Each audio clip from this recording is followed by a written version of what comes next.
Okay, I'm gonna show you how I clean my fans. As you can see, this fan right here and this other one right here. So yeah, I'm gonna clean it now. Yeah, because that's not healthy.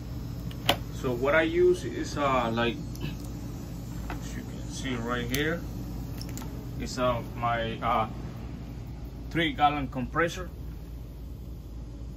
Yeah, 3-gallon compressor with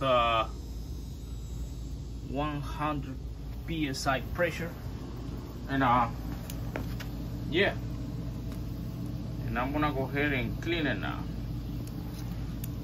All right.